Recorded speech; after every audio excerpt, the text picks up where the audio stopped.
Baik, saya awali. Assalamualaikum warahmatullahi wabarakatuh. Waalaikumsalam warahmatullahi wabarakatuh. Selamat siang. Siang atau sore? Sore. Selamat sore. Sore. Gimana kabarnya?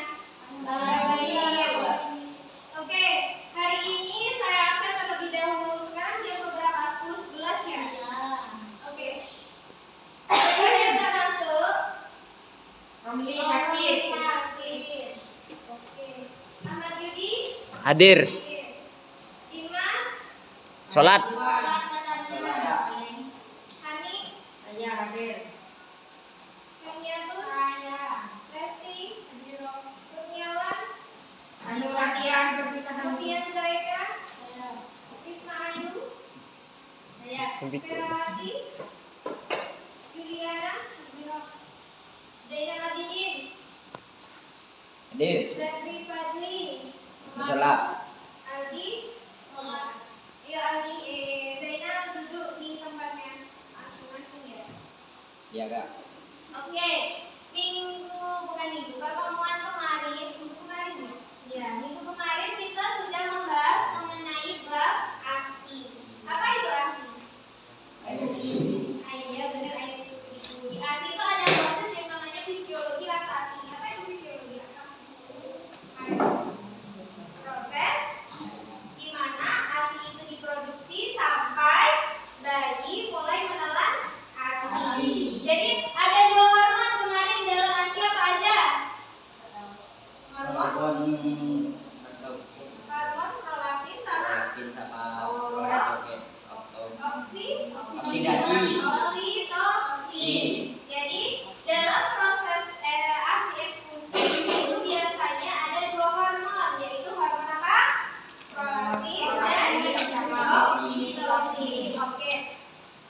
Kira-kira ASI eksklusif itu diberikan pada bayi mulai dari usia berapa? 0 sampai 6 bulan. Kalau biasanya 6 bulan ke atas itu ada yang namanya ASI. Apa itu ASI? Makanan pengganti ASI.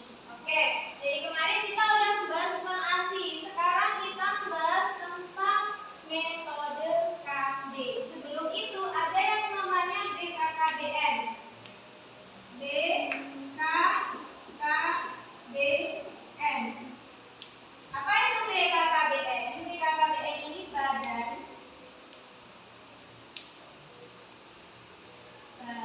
BKKBN pokok Badan Kependudukan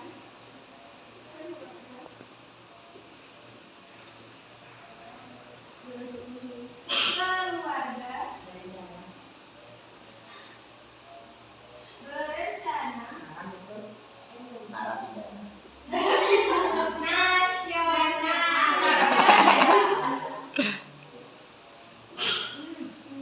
Oke, BKKBN ini udah ada sejak Presiden Soeharto. Pada tanggal berapa? Tepatnya lebih tanggal 29 Juni 1970.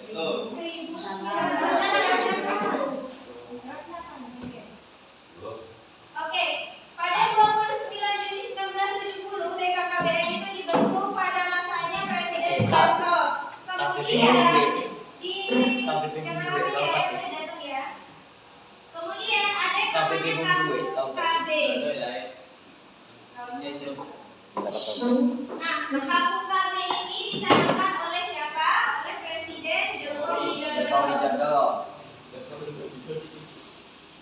Pada tanggal berapa? Pada tanggal 14 Januari 2016. Betul. Jadi BKKBN dulu yang pertama ada, kemudian ada yang namanya Kampung KB. Nah, jadi dalam hal ini apa sih gunanya KB atau BKKBN itu? Ya, tujuannya kenapa sih kalau harus ada BKKBN ataupun Kampung KB untuk apa? Untuk kesejahteraan kita sebenarnya. Karena apa? Agar penduduknya itu tidak terlalu banyak seperti itu. Kemudian adanya KB itu untuk menunjang yang namanya ketua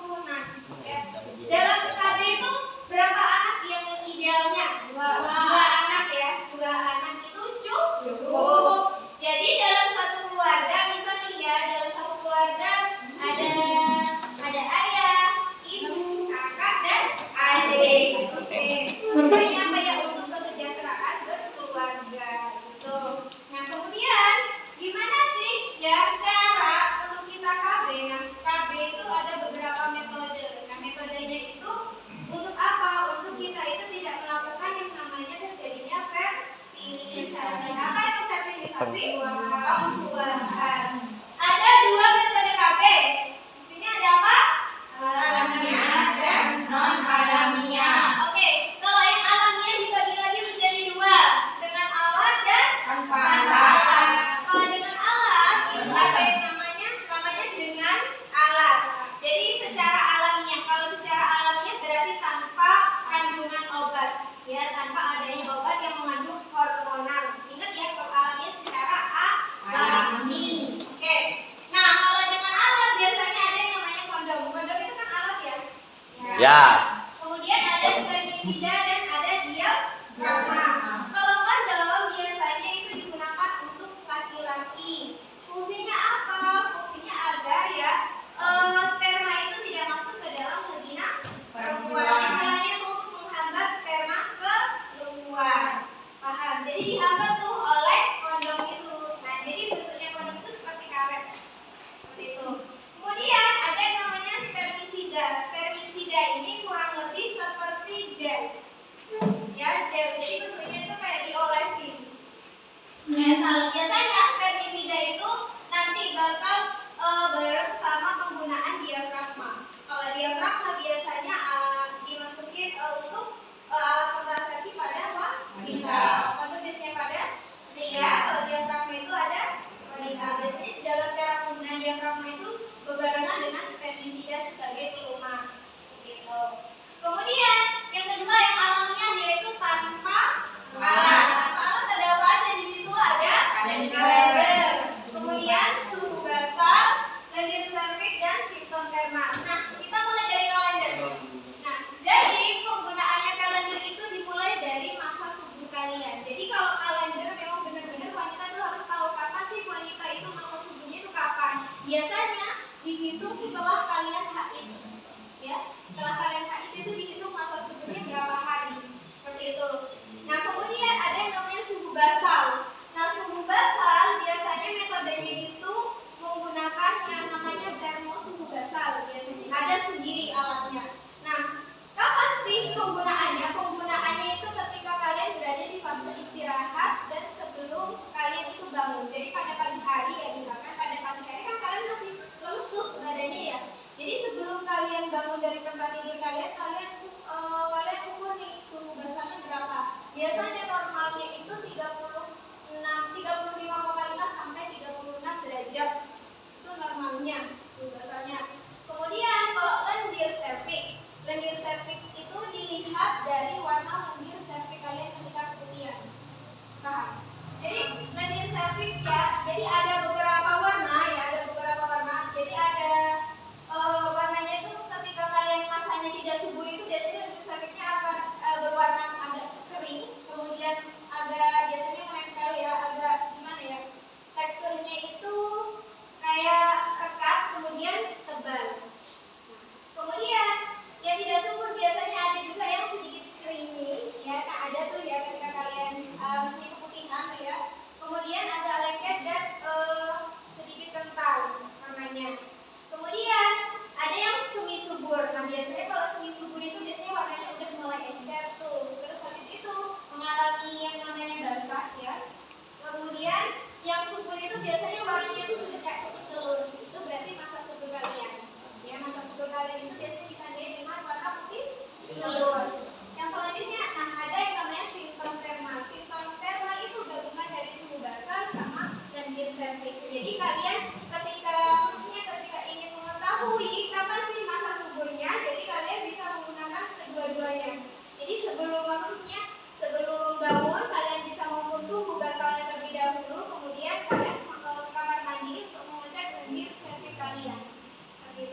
melainkan dengan meminum obat pil KB seperti itu. Dan penggunaan pil KB itu harus dilakukan secara terus-menerus. Beda dengan suntik KB. Kalau suntik KB itu bisa 1 bulan sekali, 3 bulan sekali. Kalau pil KB itu harus dilakukan secara terus-menerus. Kalau di pagi hari ya harus dikonsumsi di pagi hari seperti itu. Kemudian ada yang namanya implan atau susu KB ya, maksudnya secara garis besarnya. Nah, implan itu biasanya itu dia kan mengandung hormon ya. Nah, jadi dia itu ada alat ya, kayak alat fungsinya kalau dilihat itu kayak mesin jahit yang zaman sekarang gitu ya. Tapi ini sebenarnya itu nanti maksudnya dimasukin di bagian lengan kalian. Dan secara otomatis nanti ketika jarumnya keluar, implannya itu bakal menempel di bagian lengan kalian. Seperti itu. Ya. Nah, implannya itu juga dapat mencegah kehamilan selama kurang lebih itu ada yang memang 3 tahun dan sekarang ada yang terbaru yaitu metode implan itu 10 tahun. Tuh. Nah, ini biasanya fungsinya untuk mengeluarkan hormon progestinya itu secara bertahap. Nah, yang non alaminya, tadi kan yang hormonal ya, sekarang yang non hormonal. Yang non hormonal itu ada yang namanya IUD. Apa itu IUD? Intrauterine device, atau yang lebih secara garis besarnya itu KB spiral. Ya, KB spiral itu biasanya ada yang mengandung hormonal, ada yang tidak mengandung hormonal. Ada yang mengandung hormonal itu namanya progesteser. Nah, progesteser apa yang membedakan dengan IUD yang non hormonal? Biasanya progesteser ini bentuknya itu seperti plastik. Nah, itu biasanya yang mengandung hormonal. Kalau yang seperti biasa ya, jadi macam-macam IUD itu ada banyak. Salah satunya yaitu ada yang berbentuk puberti, jadi seperti huruf T. Nah, kalau yang ini namanya puberti, jadi bentuknya seperti T. Ya, jadi awalnya itu kuncup. Nah, jadi setelah dimasukin di bagian lahir ya, nah ini nanti bakal akan apa ya? Akan membelah seperti gelas ini secara otomatis. Oke, ada yang bentuknya seperti multilot itu seperti huruf U. Nah, ini. Jadi kayak misalkan ini lembaganya ya, jadi bentuknya seperti huruf U. Oke, yang selanjutnya yaitu ada yang bentuk Lexfoot. Kalau Lexfoot itu berbentuk seperti huruf S. Seperti itu. Ada yang namanya Cooper 7 itu seperti apa? Dan progesteser. Nah, dari semua IUD ya, metode IUD ini yang mengandung hormonal itu hanya progesteser. Nah, kemudian dari semua alat IUD itu pasti ada yang namanya benang. Apa sih fungsinya benang itu? Jadi ketika melakukan metode IUD itu biasanya bagaimana cara mengeluarkannya. Jadi cara pengeluarannya itu ya ini aja, benangnya tinggal ditarik seperti itu. Kemudian yang terakhir yaitu ada vasektomi dan tubektomi. Kalau vasektomi biasanya dilakukan, vasektomi dan tubektomi itu biasanya dilakukan dengan cara operasi. Jadi apa sih kalau vasektomi? Jadi vasektomi itu biasanya bagian vas deferens yang ada pada laki-laki itu biasanya diikat. Ya, jalannya untuk apa ya? Maksudnya untuk proses sperma itu dibentuk ya di vas deferens itu nanti bakal diikat seperti itu. Kemudian kalau tubektomi itu biasanya tubak kolominya yang diikat. Jadi tidak ada tuh jalan, biasanya kan untuk pertemuan sel telur dan sel sperma itu nanti kan akan bertemu di yang namanya tubak kolomi. Jadi ketika tubak kolominya diikat, jadi sel telur dan sel sperma itu tidak akan bertemu. Seperti itu. Ada yang ditanyakan?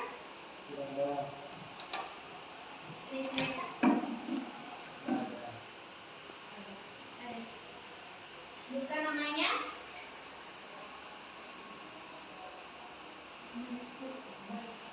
Iya, namanya siapa? Ketika seseorang melakukan tubektomi, apakah itu bisa diisolasi? Ketika seseorang maksudnya udah melakukan tubektomi itu ya secara otomatis tubak kolominya kan itu kan diikat ya. Apakah masih bisa melakukan isolasi? Apakah bisa isolasi istilahnya ya? Oke. Sebenarnya di sini sudah dijelaskan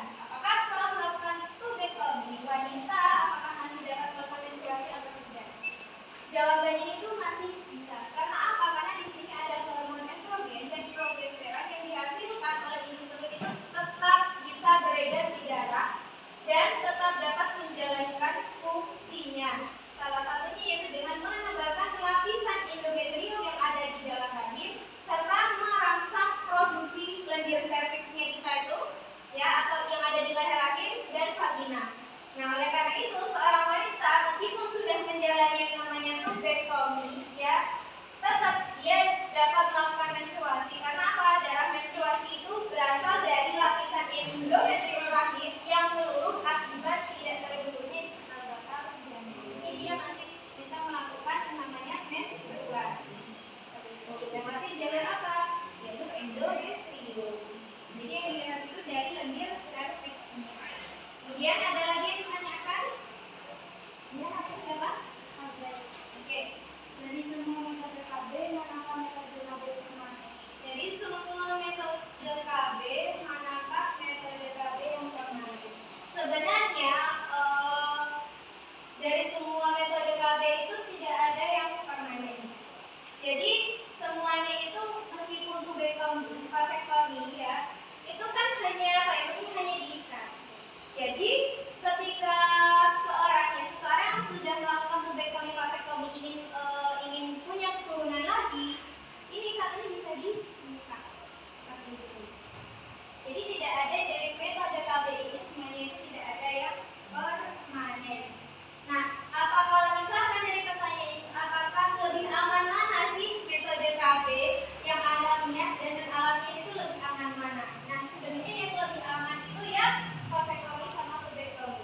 Kalau penggunaan alamnya itu kemungkinan 20% masih terjadi yang namanya fertilisasi. Kalau semisal tinggal nanti dari kondomnya nanti ada yang bocor seperti itu. Kemudian dari kalendernya kalian salah perhitungan juga bisa jadi gitu kan. Kemudian kalian nggak rutin nih suntik KB ataupun pil KB-nya nggak diminum secara rutin, itu juga bisa mempengaruhi. Yang lebih aman itu memang penggunaan tubektomi dan vasektomi. Jadi antara dua keluarga bisa suami istri ini ya. Jadi bisa istilahnya itu menikah terlebih dahulu ke pihak dokter, dan ini pun kalau mau tubektomi sama vasektomi itu biasanya biayanya mahal. Jadi harus ada persetujuan antara kedua belah pihak gitu. Mana yang harus dioperasi? Apakah si suami berarti kalau operasinya operasi vasektomi. Kalau si istri berarti apa? Tubektomi. Simpelnya itu di semua metode KB itu nggak ada yang permanen. Semuanya semi. Ada yang ditanyakan lagi? Nggak ada. Kalau nggak ada, saya kasih ini ya. Saya kasih pertanyaan. Sistemnya itu adalah sistem rebut. Di sini saya sudah menyiapkan 5 soal. Mungkin boleh kalian catat. Saya kasih waktu kurang lebih 20 detik ya untuk mencari jawabannya satu soal. Nah, siapa yang paling cepat jawab berarti dia dapat 1 poin. Oke? Oke. Yang pertama.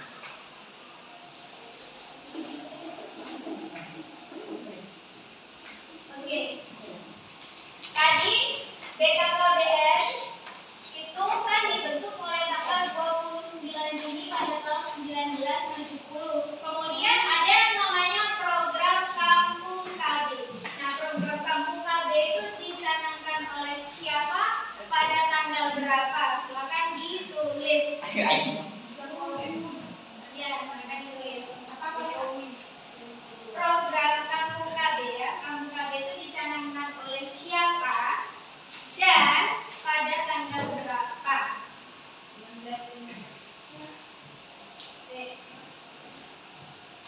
Saya itu tangannya di bawah semuanya, tangannya di bawah, tangannya Zainal, tangannya di bawah. Oke. Sudah? Saya hitung, siapa yang cepat dia dapat. Oke, saya hitung 1, 2, 3. Oke, siapa namanya? Zainal Abidin. Zainal Abidin. Apa jawabannya? 14 Juni. Jokowi. Pak Jokowi. Jokowi pada tanggal 14 Juni 2016. ya. Lagi. Ya, mulai dari lagi. 1, 2, 3. Pak Jokowi 16. Siapa namanya?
dimasukkan melalui lengan atas disebut apa? Imbuhan. Vera ya namanya ya. Kurang satu lagi ya. Vera menduduki pertama ya. Oke.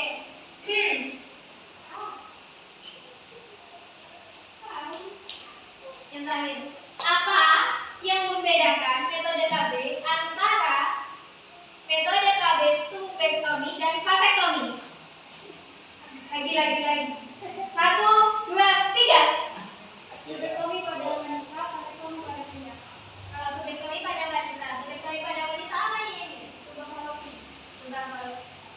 Terus kalau yang pria? Apa namanya? Udah ya, seri ya. Antara Abel sama Vera. Seri ya. Tapi di sini Yuliana udah punya poin. Antara Abel sama Vera. Ini pertanyaan terakhir antara Abel dan Vera. Oke ya. Pertanyaannya, Ya, betul di situ ya, betul. bagaimana cara penggunaan metode KB kalender? Ay, Waktu apa itu? Setelah menstruasi. Setelah menstruasi. Oke, yang pertama Vera, yang kedua ada Abel, yang dan yang terakhir itu ada Yuliana. Bisa dipahami ya materi pada hari ini ya. ya. Oke. Baik, sebelum saya akhiri kesimpulannya bahwasanya metode KB itu penting untuk kita ketahui bahwasanya apa? Untuk mencegah apa tadi kepadatan penduduk dan untuk kesejahteraan masyarakat. Oke. Terima kasih akhir kata dari saya. Wassalamualaikum warahmatullahi wabarakatuh. Waalaikumsalam warahmatullahi wabarakatuh. Disiapkan dulu ya berdoa.